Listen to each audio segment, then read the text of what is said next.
Hello and welcome to this very special interview. I've interviewed Sachin many times in my life as a journalist and perhaps for about 100 and more hours as his co-author. But for the first time, having written the book to talk to you, I don't know, should I ask you the question? Should I say when we wrote it together? It's a very different one. But finally, the book is a reality. Thank you, Boria, for having me here, and thanks for those wonderful moments. You know, we've spent 3 years together trying to put everything together in this book. Thanks for all the hard work, all the efforts that you've taken. It was only possible because of all that, for me to recall everything and then to tell you how I want everything written, and then to be able to make sure and convey the people that we've done an honest effort to put things across to them. Thank you very much, and I've thoroughly enjoyed it. I'm really excited that you know, the book is done, it's completed, and people are going to have the opportunity to go through what we have been able to put together, and it's above all, it's our honest effort, so people will enjoy it. I hope so. Pleasure was entirely mine. We'll wait for our readers to tell us if they like it. I'll start this interview with 2 questions. One, your highest point, the World Cup win of 2011. Second, your lowest point, the World Cup defeat of 2007.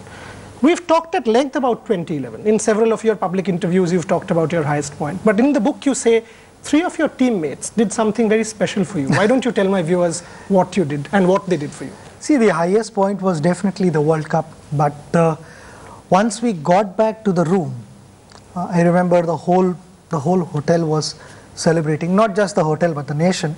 But once we got back on our floor, all the room doors were open, because that one particular floor was for players. All the doors were open, there was champagne flowing everywhere and loud music going on.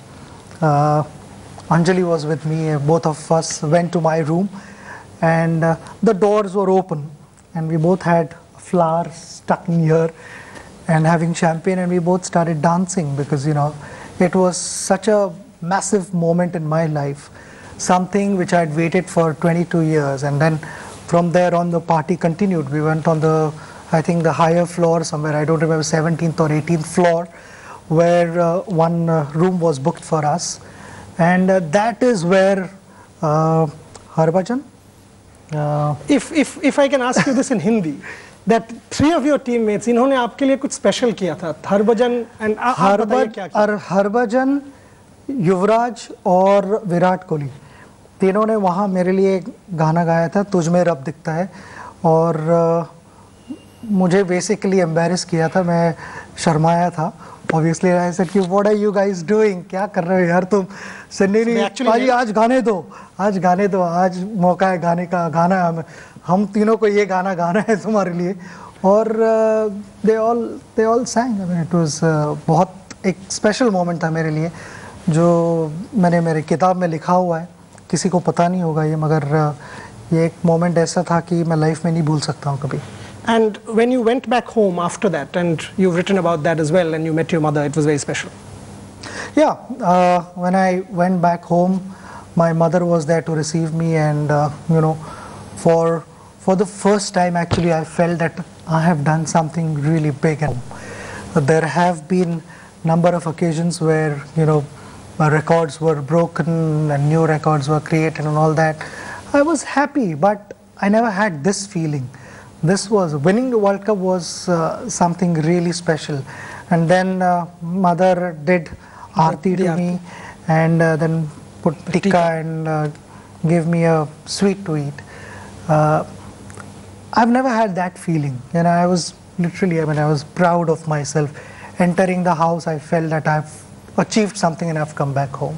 From this high, you know, if I take you back 4 years to 2007, already the world is talking about, since the publication of the excerpts a few days back, the world is talking about your statements on Greg Chappell. I mean, obviously it must have hurt you, the way you opened up to me when we were doing the book together. That Greg Chappell period was one of the darkest in your career and in Indian cricket, isn't it? Yeah, it did hurt, because, you know, I personally felt that Greg wasn't the right person to do the job. And to put it in short, he took Indian cricket behind. We were in a very good position when John ended his stint, and then from there on, gradually the downfall started. The atmosphere I felt in the dressing room was something that I had never experienced in my career, and cricket was not enjoyable anymore. I didn't particularly enjoy, and if you ask my teammates, barring maybe one or two, the rest 13, 14 would speak the same language as I am speaking, that the environment was absolutely something that we didn't want. But Sachin, what was most shocking to me was those statements that a coach a few months before the World Cup comes to the best player's house, or arguably the best player's house, and says, you become captain, we'll take it from Rahul, and you and I will rule Indian cricket. That's surreal to believe. Yeah, I mean, many people would find that difficult to believe, but it actually happened where, I was offered captaincy, and I said, this is the last thing I would want to do, because, everyone is prepared for a particular captain, and then Rahul is the one who should be leading, and I don't want to take over just before the World Cup. It was not just before the World Cup, but I would say a few months before that, and I declined, and possibly that didn't go well with him. When we are on Rahul, the other thing that in the book everyone's sort of going to talk about is Multan, the 194. Will you want to sort of just tell my viewers what exactly happened, or does it still rankle you? See, I mean, there are disagreements, and there are quite a few disagreements in the team, in the dressing room, in the team meetings, whatever. But they are always behind the doors. There was one disagreement which happened, that declaration, it happened out in the middle. And whatever I felt, I spoke to Rahul and I got it off my chest. And, for us, we both had moved on.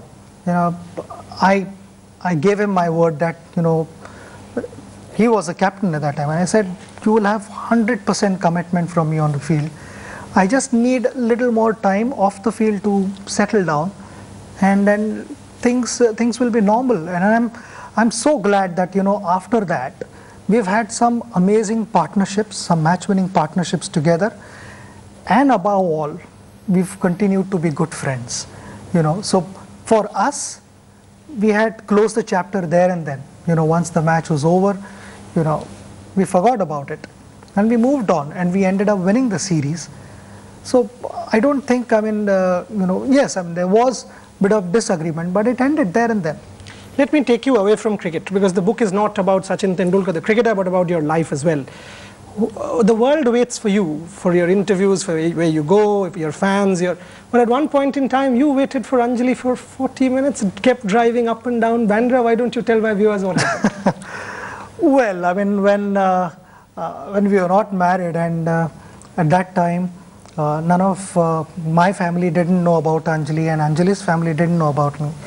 So we had to sort of, time exactly how to meet, and those were the days where mobiles were not there. So, from Bandra to Warden Road, it was a reasonable drive. Someone like Arjun, my son, will not understand, because he's grown up where Sea-Link is there, and within 5 minutes, you are in Worli from Bandra. But before that, to get to Worli, you would take about good half an hour or so, and from there another 15 minutes to Anjali's house. So she wasn't there. So I couldn't even go to a public booth to call her. What happened? Why aren't you here to meet me? So I had to drive back all the way to Bandra, make a phone call. Okay, I'm going to see you again in 40 minutes, and go back again to meet her, just to spend some time with her, and come back home. But those were the days where, mobiles were not there. So thank God now mobiles are there. And is it true that she was the one who actually went and spoke to your parents about the wedding? Yes, because I was not prepared to, be so upright and be so open with my family and tell them that I want to marry now. I said, if you want to marry me, you're more than happy to go to my parents and ask them, I am ready to marry you right now. If you tell me let's get married tomorrow, I'm ready, you do it. But I don't know whether I'd be able to tell my parents and face my brothers and sister. I'm not ready for that yet. You know, from there, because your family, I mean, now that you mention your family has always played a very pivotal role. I mean, while we keep talking about your parents, your aunt, your uncle, that how instrumental they were in propping you up, there is this incredible story about the golf ball and your aunt. Tell my viewers about that story. I had so much energy that in spite of practicing for hours on the field, I still continued playing at home. And this was when you were, how old were you? In the living room. I was 10, 11 years old? 11, 12. Correct. 11 actually. And I had one golf ball with me. So it was slightly out of shape. And then I got this idea of, you know, taking a blade and shaving it from one side and I made that ball completely out of shape. It was more or less oval shaped ball, so that it would change directions. And I would get my aunt to sit on a chair near the balcony, and I would be on the other side of the living room, which wasn't really big, but I would be at the other side of the living room, and I would tell her, okay, now chuck balls at me. And wherever the ball went, I would pick up the ball, give it to her, go back, play the next ball. But the whole idea about that was, you know, I sort of learned to play with soft hands and go on my toes, because, you know, being vertically challenged, that was another challenge which was going to be there for me to face for the rest of my career. And that's where I sort of learned to play back foot defense with soft hands, because the golf ball would fly off the bat, and I didn't want cupboards to be broken and those kind of things. So also, you know, it put less stress on my aunt, because, you know, chucking 100 balls a day was not an easy job. All she had to do was, you know, just find the right direction. And the ball did the rest of the things, because the ball was out of shape. So it would change directions. I mean, it was some form of entertainment. And later on I realized, oh, this may have played some part in, you know, my technique, where I figured out to play with soft hands. Fabulous. एक chapter जो book में has raised controversy, जो आपने कहा है about captaincy, कि there was the quota system, तब भी आपको टीम, आपका choice का टीम आपको नहीं मिलता था, selectors did not give you players. आप जरा बताएंगे क्या होता था captaincy, why weren't you successful? एक आपने कहा है कि वेस्ट इंडीज और साउथ अफ्रीका के दो टूर्स में you did not get the team of your choice. What happened? नहीं, जैसे टीम उस समय चॉइस का ऑब्वियसली नहीं मिला था जितना चाहिए था, वैसे कोई प्लेयर्स मुझे चाहिए थे, वो नहीं मिल पाए थे। मैं काफ़ी अपसेट था, क्योंकि मेरा इंटेंशन एक ही था कि मैं टीम को ग्राउंड पे लेके जाऊँ, मैच जितवाऊँ और वापस आऊँ। तो उसके लिए आई थिंक तुम्हारे मतलब की टीम होनी भी बहुत ज़रूरी होती है। अगर मैं कैप्टन हूँ तो मैं उन प्लेयरों को ग्राउंड पे लेके जा रहा हूँ, तो कोई तो अंडरस्टैंडिंग होनी ज़रूरी होती है सिलेक्टरों के साथ। उतनी ट्रांसपेरेंसी और अंडरस्टैंडिंग नहीं थी, जो मुझे पसंद नहीं आई, क्योंकि मेरे दिल में एक ही इंटरेस्ट था, भारत को जितवाना, और कोई मेरा दूसरा और कोई गोल नहीं था लाइफ में। तो वहाँ पे थोड़ा एक सेटिस्फैक्शन बिल्कुल मिला नहीं मुझे, और जिस डायरेक्शन में मैं टीम को लेके जाना चाह रहा था वो हो नहीं पाया। You know, this whole captaincy thing, do you think this is something that actually, because you've written about Barbados, that continues to rankle you, the getting out for 81. Was that actually the darkest day in your captaincy career? Yes, it was, because I was really hurt. I felt we were in a position to win that game, and we had played good cricket, and to chase 120 in the last innings was not going to be easy, because the wicket was also uneven, and it was a challenge. I have to accept that, but chasing 120, for sure we should have done that without any trouble. It was the darkest day of my life, because we had not won in Barbados, and we had a fantastic opportunity to close that game and be one up in the series, because we had drawn the first 2 test matches, and if we went one up in the series, it would have put a lot of pressure on the West Indians to stage a comeback in the series. And we knew that if we went one up, then more or less, if we really played badly, then we would end up losing a test match. Otherwise the series was sort of with us. Sachin, few final questions. One has to ask you this. I mean, you are generally not one who is outspoken, but there is this section on Ian Chappell which I find fascinating. Will you tell my viewers what happened with Ian Chappell? I've normally not spoken that language to anyone, but I was really upset when in 2007 somebody who had nothing to do with Indian cricket had written things like, I need to have a look at myself in the mirror, my commitment, Tendulkar, and those kind of things. And on the other hand, my batting hero, Vivian Richards, calls from West Indies saying that there is plenty of cricket left in you. Don't even think of retiring. You will thank me in time to come for this advice. You know, these were contrasting things. So after that, you know, I really had good seasons. And in 2009 or 10, I ended up becoming the International Cricketer of the Year. And at that time, I bumped into Ian Chappell in Durban in South Africa. We were actually in a gym and I was working out. And Nitin was with you? Nitin Patel, my physio, was there. And there Ian said that this is the secret of your success. And I looked at him and I said, you conveniently switched sides, you know, where you had nothing to do with Indian cricket. You made big statements that I should have a look at it, myself in the mirror.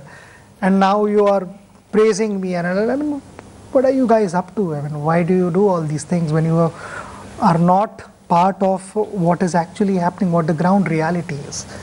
Said, I'm doing those same old things what I've been doing for the last 19 years. You know, I haven't changed. You guys are the ones who keep changing, you know. And thereon we moved on to Greg Chappell. And I told him, I'm sorry to say that those were the worst cricketing years of my life. Most unenjoyable cricket of my life that I've played. And he took Indian cricket good 4 or 5 years behind. I mean, which was a huge disappointment.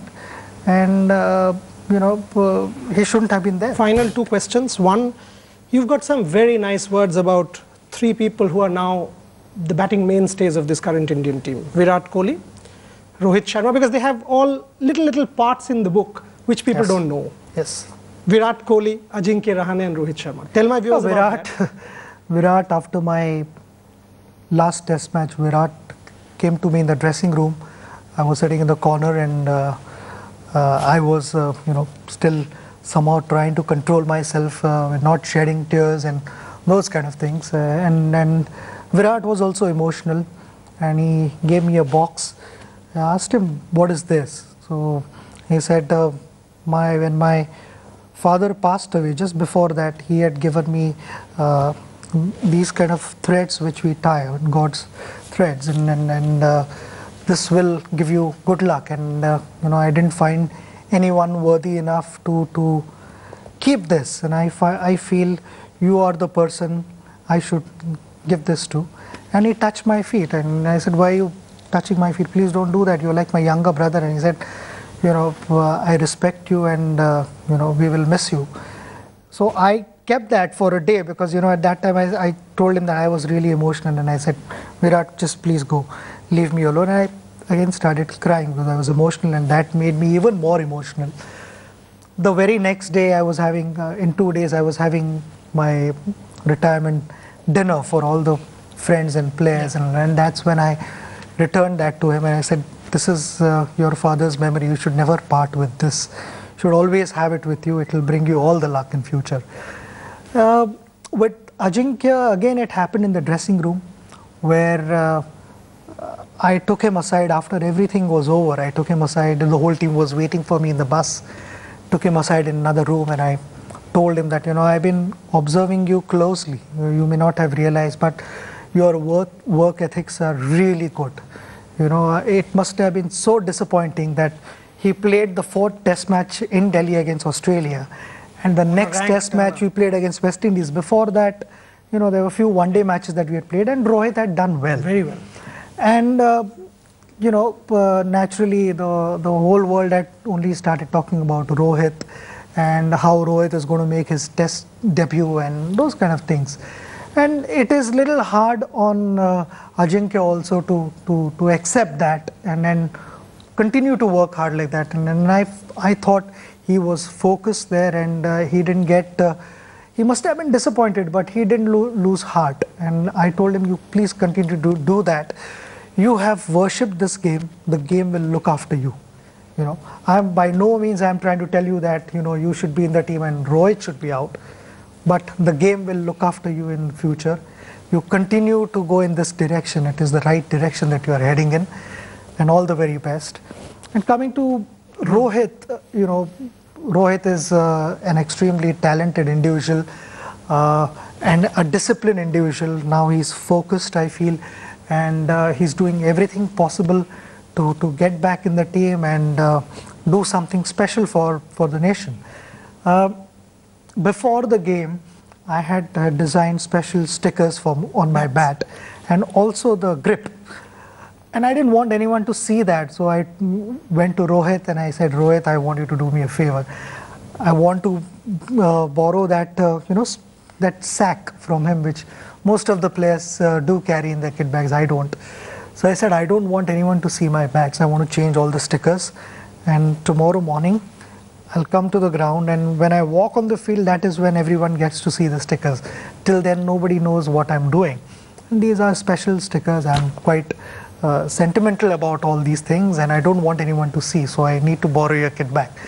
So that's when I borrowed his kit bag, and I carried that to my room and all that, and Rohit helped me in all that.